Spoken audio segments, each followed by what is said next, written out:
Dr. Maya Shun stood in the sterile hallway of Riverside Military Hospital, her hands still trembling from the emergency appendectomy she'd just completed.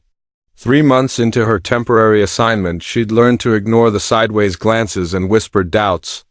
But Dr. Richard Hastings, the chief surgeon, made his disdain impossible to miss. He leaned against the nurse's station, arms crossed, that familiar smirk playing on his lips. "Nice work in there, Dr. Chun," he said, his tone dripping with condescension. "For a temporary hire." He emphasized those last words, ensuring everyone within earshot understood her place in the hospital hierarchy. "Don't get too comfortable. We're just waiting for Dr. Morrison to return from his sabbatical." Maya met his gaze without flinching, though her heart hammered against her ribs. "I'm here to help patients, Dr. Hastings, however long that may be." She walked past him, refusing to let him see the doubt creeping into her mind. Was she really good enough?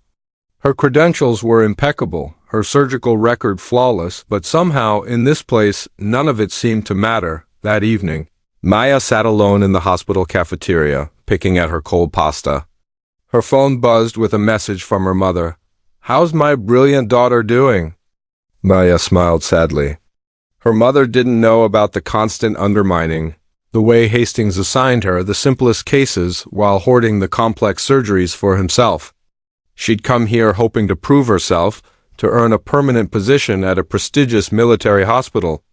Instead, she felt invisible. The following morning, everything changed. Colonel James Bradford arrived at the hospital in full dress uniform, his presence commanding immediate attention. A decorated war hero, the colonel had been injured in a classified operation overseas and required emergency surgery to remove shrapnel dangerously close to his spinal cord. The procedure was complex, risky, and would determine whether he'd ever walk again. Dr. Hastings assembled the surgical team, practically vibrating with self-importance. "Colonel Bradford, it would be my honor to lead this operation. I've performed over 200 spinal surgeries with a 98% success rate." The colonel studied Hastings with cool, assessing eyes. "I appreciate that, doctor, but I'd like to know about the rest of your team." His gaze swept the room and landed on Maya, standing quietly in the back. What's your name?" "Dr. Maya Chun, sir." "Dr. Chun performed surgery on one of my men last month." "Sergeant Rodriguez. He said you saved his life when everyone else had given up?" Maya's breath caught. She remembered Sergeant Rodriguez, the young soldier who'd come in with massive internal bleeding after a training accident. Hastings had declared him unsalvageable, but Maya had seen something in the scans, a possibility others had missed. She'd fought for 3 hours to repair the damage, refusing to quit. "He's back on active duty now, sir," Maya said softly. "I was just doing my job." The colonel nodded slowly, then turned to Hastings. "With all due respect, doctor, I want her to lead my surgery." The room fell silent. Hastings's face flushed crimson, his smirk evaporating. "Colonel, I assure you, I'm the most qualified." "I've read both your files," the colonel interrupted. Dr. Chun graduated top of her class at Johns Hopkins, completed her residency at Massachusetts General, and has a specialty in high-risk neurosurgery. She's also never lost a patient in emergency situations. Those are the hands I want operating on me. Maya felt tears prick her eyes, but she blinked them away. "I would be honored, Colonel, but I'll need the best team possible." She looked directly at Hastings. Including Dr. Hastings, his experience would be invaluable. Something flickered in Hastings's eyes, surprise perhaps, or shame. He gave a stiff nod. The surgery lasted 8 hours.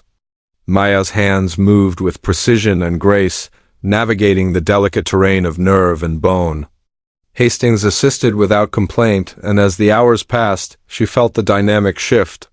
He began offering suggestions respectfully, watching her technique with what almost looked like admiration. When Maya successfully extracted the final piece of shrapnel without damaging the spinal cord, the operating room erupted in quiet celebration. 2 weeks later, Colonel Bradford walked out of the hospital on his own 2 feet. The story spread through the military medical community like wildfire. Maya received 3 permanent position offers from prestigious hospitals. including one from Riverside. Dr. Hastings found her in that same hallway where he'd mocked her. His smirk was gone, replaced by something softer, humbler. Dr. Chen, I owe you an apology. I let my ego blind me to your talent. You're not just good enough for this hospital. You're exactly what it needs. Maya smiled, finally feeling the weight lift from her shoulders. Thank you, Dr. Hastings. That means more than you know. She'd learned that true worth isn't determined by those who doubt you, but revealed in the moments when your skills and heart speak for themselves. Sometimes all it takes is one person who truly sees you to change everything.